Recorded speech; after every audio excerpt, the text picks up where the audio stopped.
June is Pillow Talk Month. We are talking all about sleep.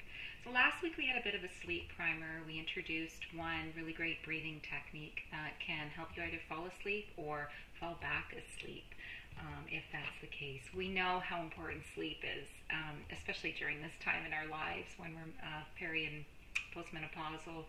It's important for our cognitive function. It's important for recovery. It's important for handling all these big emotions that are happening at this time in our lives. Metabolism, weight gain, illness like cardiovascular disease, heart attack, stroke, diabetes, all of these things that we're susceptible to at this time in our lives. So, it's really important to get the best sleep that we possibly can. And yet, here we are with all of these symptoms and other things going on around us that are just not cooperating with us.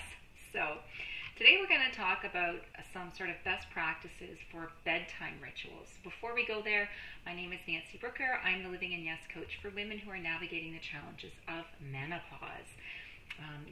It's so many changes happening at this time in our lives, but we really all deserve to feel empowered when it comes to our relationships, our health, our bodies, our goals, and really love who we're becoming at this time. So I help you tap into your inner strength, let go of self-judgment and trust yourself so that you can navigate menopause with confidence and grace and feel good in your body, find joy and fulfillment in your unique journey of possibilities. So, bedtime rituals, let's get to it. So it's kind of a series of steps that you would take, right? They're kind of cueing your body to really know, your body and your mind to really know that, hey, it's time to wind down, right? I mean, you can't be going, at a speed of 100 and then just expect to fall asleep, right? You need a little bit of a soft decline there. They need to be nourishing. They need to be self-caring. And what I'm going to do today is give you a bit of a laundry list. But what I don't want you to do, because the last thing we need to do is get stressed about bedtime rituals, is don't try and do everything. Pick one thing that resonates with you and try that. So what can we try and do? Well, probably, top of the list is really get on some kind of consistent schedule, right? So that we can start to regulate our sleep clock. So try and, within 30 to 60 minutes, I say 30 minutes is best, try and go to sleep at the same time every night, and try and make it well before midnight if you can. Our melatonin, which is our sleep hormone, it's an important sleep hormone, starts being secreted sort of at dusk and reaches its peak around 2 and 4 in the morning when we're getting our deepest sleep. And so we don't want to mess with that melatonin production. We really want to be able to get that deep sleep. We talked about the importance of the different stages of sleep last week. And to create that melatonin, we really need darkness. So, we'll be talking too about those screens in another week, but remembering that. So, I set an alarm on my phone that reminds me, for me it's 9 o'clock. Time to start winding down and, getting ready for bed. Doesn't mean I'm going at that point. That just means I'm starting to wind down. And so having this regular, go to sleep time, and we're going to talk next about a wake up time, is really important for your circadian rhythm. It's that natural sort of process that regulates our sleep-wake cycle, and it regulates our alert,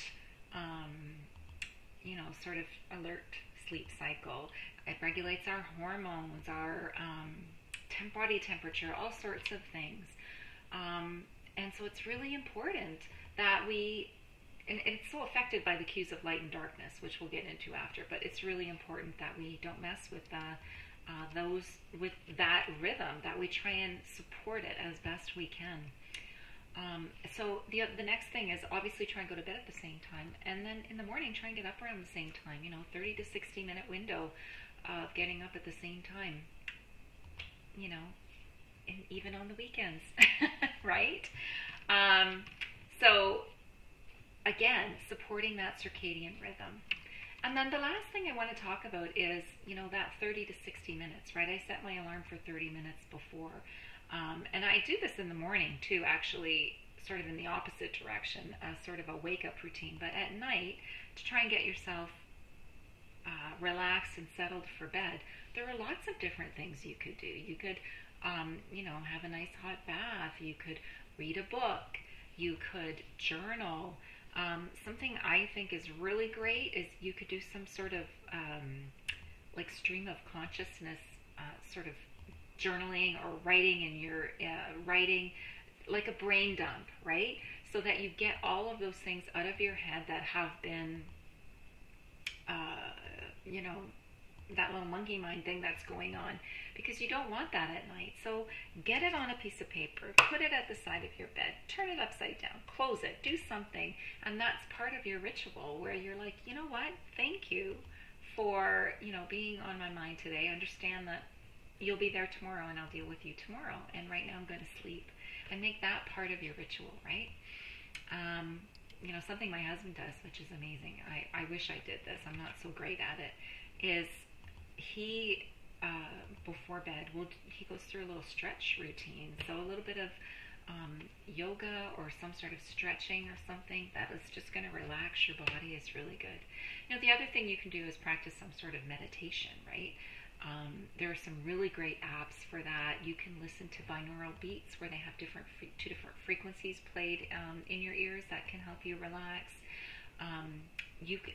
One of my favorites is a progressive muscle relaxation, where you just start at one end of your body and just progressively really pay attention to different areas. Pay attention to your forehead, just relaxing I'm relaxing my forehead, I'm relaxing my cheeks, I'm relaxing my lips, my jaw, letting my neck relax. And even just doing it right now, I can feel it. It feels amazing.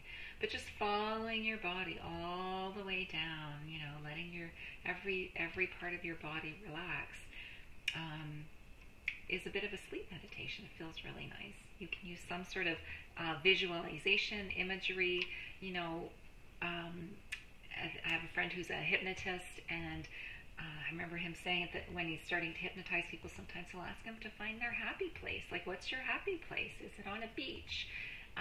Is it, snuggled in front of a fire? Is it sitting on the dock of the bay? Whatever that is, whatever it is for you, find that happy place and just imagine yourself there. And that can be very relaxing for you too. So those are just a few ideas. Bottom line, okay, they're cues that are going to help you wind down. Tell your body and mind it's time to start to let go a bit of the day. They should be nurturing, they should be self-caring, and they should not be stressful. So do not try and do everything. Just pick one or two things that work for you. So if you could use some help, with your sleep strategies, letting go of stress, looking over the options, getting yourself to implement some of the strategies, let's talk, lots of opportunity for help there. Hit pause and then play. Life shifts, and so can you. Menopause is a groove, not a grind. So I would love for you to subscribe to this channel. Download one of the freebies down below. Thanks so much for listening, and remember, sleep is the best meditation. Take care.